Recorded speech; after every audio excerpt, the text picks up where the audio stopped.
Direction le cœur du Sahel, où l'étau se resserre dangereusement autour de Bamako. D'après une enquête du très sérieux The Times, la capitale malienne fait face à une asphyxie orchestrée par le groupe de soutien à l'islam et aux musulmans, une branche affiliée à Al-Qaïda, qui ne cache plus son ambition, faire chanceler le pouvoir militaire en place. Depuis septembre, cette opération d'encerclement stratégique cible un point névralgique, l'approvisionnement en carburant. Les livraisons venant du Sénégal et de la Côte d'Ivoire sont quasiment à l'arrêt, et avec elles, c'est toute la ville qui se met à genoux. Résultat, les services essentiels tombent les uns après les autres, et le régime du colonel Assimi Goïta vacille sérieusement sous le poids d'une crise énergétique devenue politique. Privée de carburant à plus de 80%, la capitale malienne suffoque. Plus d'essence, plus d'écoles, plus d'usines, tout s'arrête, sauf la colère qui elle grimpe en flèche. Les routes se vident, les lampes s'éteignent, et le moindre déplacement devient un luxe hors de prix. Résultat, Bamako tourne au ralenti, voire plus du tout. L'économie, elle gèle sur place, tandis que la population, excédée par cette descente aux enfers, commence à pointer du doigt les dirigeants jugés impuissants, voire absents. Un cocktail explosif où pénurie rime avec révolte. Devant l'impasse actuelle, la presse britannique n'a retenu que 3 portes de sortie pour le conseil militaire du colonel Goïta et aucune issue de secours supplémentaire. D'un côté, le pire Bamako pourrait basculer sous le contrôle du groupe de soutien à l'islam et aux musulmans qui resserre déjà son étau. À l'opposé, une option moins brutale, mais tout aussi improbable, un dialogue direct entre le pouvoir militaire et cette organisation armée. Reste alors l'ultime possibilité, celle d'un recours à la force pour tenter de percer le siège qui étouffe la capitale. L'existence même de ces 3 chemins tous risqués montre à quel point l'État a perdu la main.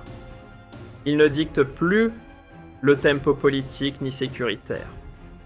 Désormais, l'avenir de Bamako se décide au gré des pressions des groupes armés et de la dynamique du conflit, bien plus qu'à partir d'une autorité souveraine. La crise au Mali ne se contente pas de bloquer les routes et d'éteindre les lampadaires, elle s'attaque aussi aux étrangers. Ces derniers mois, une inquiétante série d'enlèvements a transformé le pays en zone rouge pour les ressortissants venus d'ailleurs. Le dernier cas en date, 3 Égyptiens disparus sans laisser de traces. Un incident qui a forcé le chef de la diplomatie égyptienne, Badr Abdelati, a décroché son téléphone pour joindre son homologue malien Abdoulaye Diop dans l'espoir de sauver leurs compatriotes et de muscler la coopération antiterroriste. Et ce n'est pas un cas isolé chinois-indien, et bien d'autres ont eux aussi été enlevés, preuve que les kidnappings se banalisent dans une région où la loi du plus armé remplace peu à peu celle du droit. Devant le chaos ambiant, certains n'ont pas attendu que les choses empirent. Paris a sonné la retraite et ordonné à ses ressortissants de plier bagages sans délai. Berlin, pas en reste, a emboîté le pas avec le même message d'alerte. De son côté, l'Union africaine, par la voix de son président de commission, réclame une mobilisation planétaire et un renforcement massif de la coopération en matière de renseignement. Pourquoi ? Parce que le Mali s'enfonce dans un gouffre sécuritaire où des groupes rebelles multiplient les attaques contre les étrangers et bloquent les routes du carburant, étouffant un peu plus chaque jour ce qu'il reste d'un État. Alors que l'horizon politique semble bouché de toutes parts, certains regards se tournent vers une figure bien connue, l'imam Mahmoud Dicko. Actuellement en Algérie, il est pressenti comme l'un des rares à pouvoir apaiser les tensions et ouvrir une brèche dans cette impasse infernale. Des voix issues de l'opposition appellent à ce qu'il joue les médiateurs, misant sur son influence.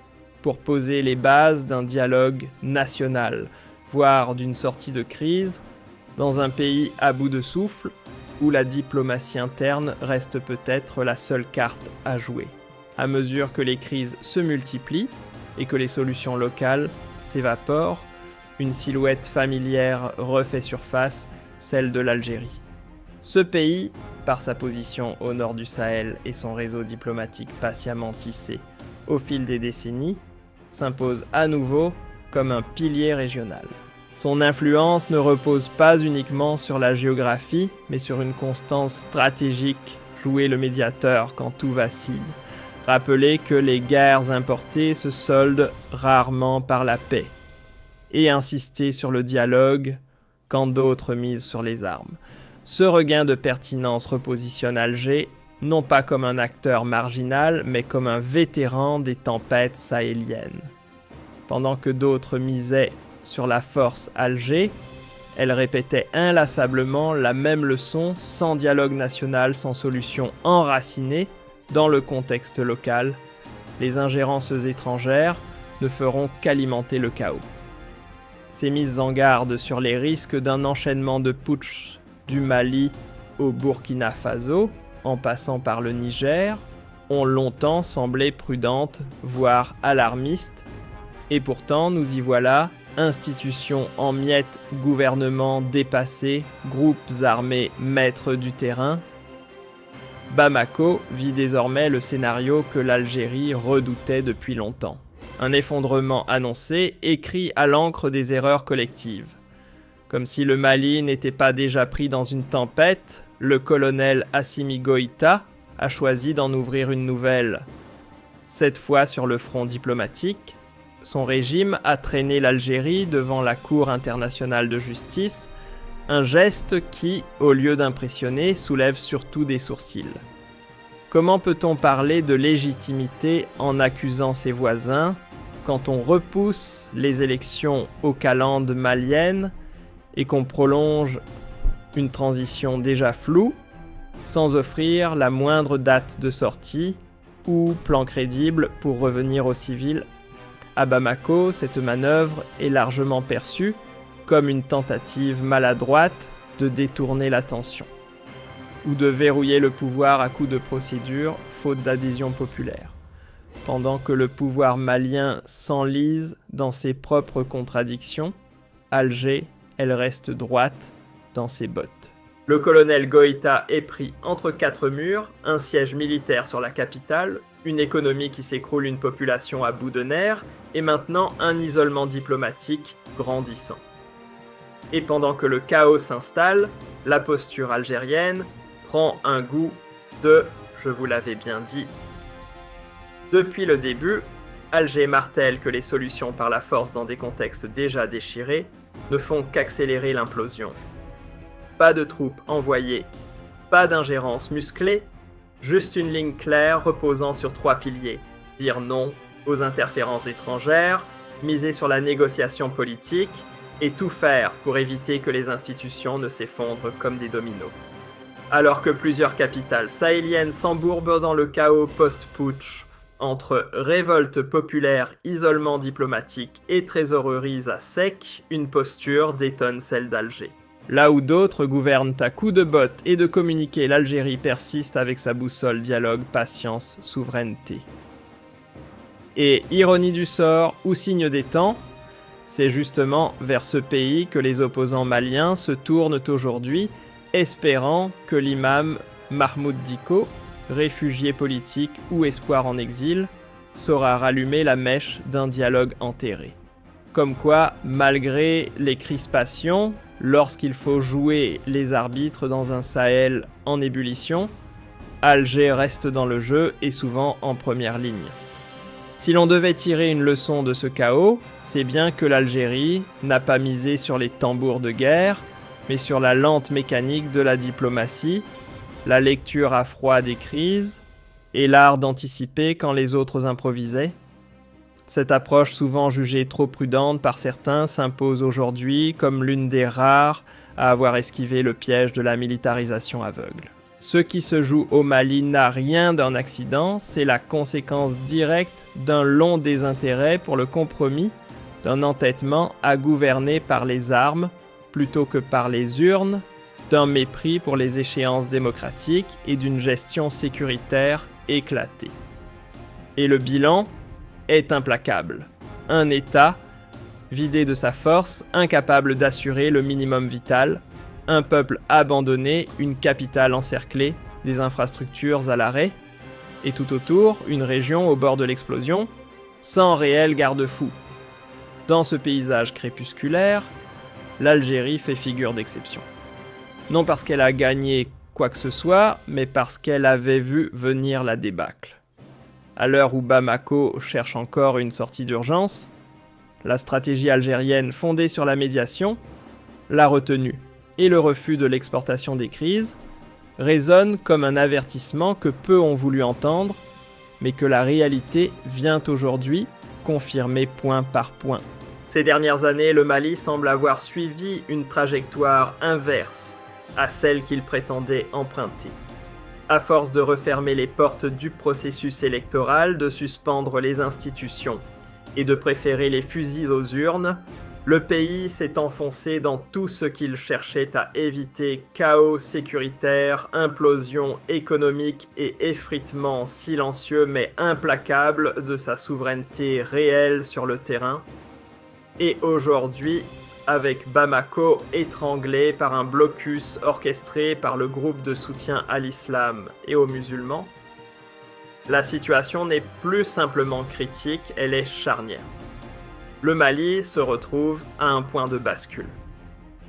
Les décisions prises dans les semaines à venir ne scelleront pas seulement le sort de la capitale, elles pourraient redessiner l'avenir de tout le Sahel. Rien que ça, le pays vacille. L'économie s'étiole, les stations-service se vident, les hôpitaux et les écoles cessent de fonctionner, et dans les rues, la colère gronde comme un orage qu'on n'arrive plus à contenir. Ce n'est plus une simple crise passagère, c'est une érosion profonde du socle étatique. Et dans ce vide laissé par un pouvoir aux abois, ce sont désormais les groupes armés qui dictent les règles du jeu. À Bamako, comme dans ses alentours, ce ne sont plus les institutions qui font la loi, mais des hommes en treillis, fusil à la main.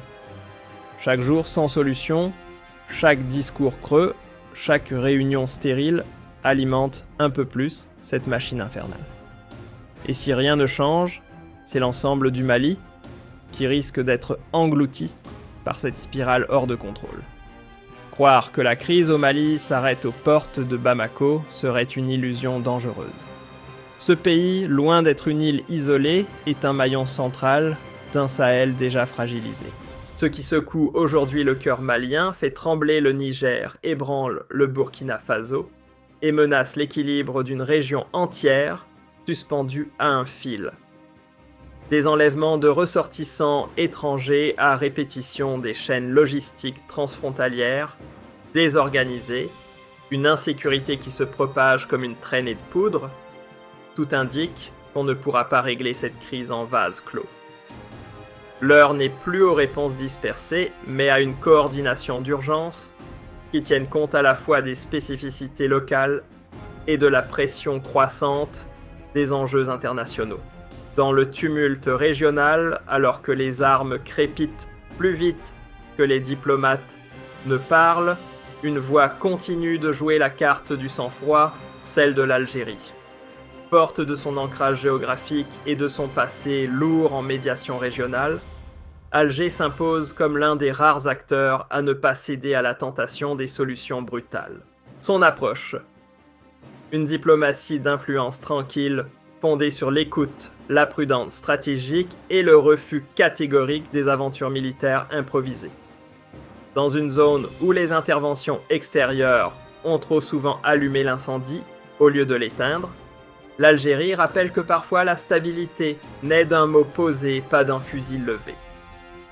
Si Alger parvient encore à se faire entendre dans le vacarme sahélien, ce n'est pas un hasard, mais le fruit d'une stratégie mûrie, enracinée dans des principes constants. D'abord, son rejet catégorique des ingérences étrangères, pas de soldats importés, pas de recettes toutes faites. Cette neutralité revendiquée en fait un médiateur crédible, capable de parler à tous sans être accusé de jouer pour un camp. Ensuite, sa faculté à garder le dialogue ouvert, y compris avec des acteurs que d'autres préfèrent ignorer. Des figures clés comme l'imam Mahmoud Dicko, qu'Alger n'a jamais cessé de considérer comme un interlocuteur valable, illustrent cette finesse diplomatique. Enfin, l'Algérie ne court pas après les victoires non rapides. Elle parie sur le long terme, la stabilité avant le spectacle, les institutions avant l'agitation militaire. Une vision à contre-courant dans une région habituée aux décisions impulsives, mais peut-être justement ce qu'il faut pour sortir de l'impasse. En additionnant lucidité stratégique et constance diplomatique, l'Algérie ne se contente pas d'être un simple acteur de coulisses, elle devient un véritable garde-fou face aux précipices qui menacent tout le Sahel. Son rôle dépasse désormais le cadre bilatéral pour toucher une dimension beaucoup plus vaste. Car il ne s'agit plus uniquement d'une crise malienne, ou même sahélienne, c'est une équation à portée mondiale.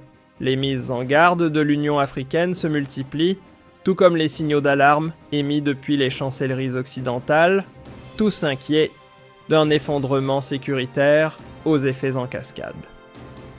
Mais l'histoire nous l'a appris à trop vouloir intervenir. Sans boussole ni compréhension fine du terrain, on risque d'ajouter du feu à l'incendie. Et dans cette logique, Alger apparaît comme un contrepoids salutaire, celui qui rappelle que stabiliser ne rime pas toujours avec intervenir.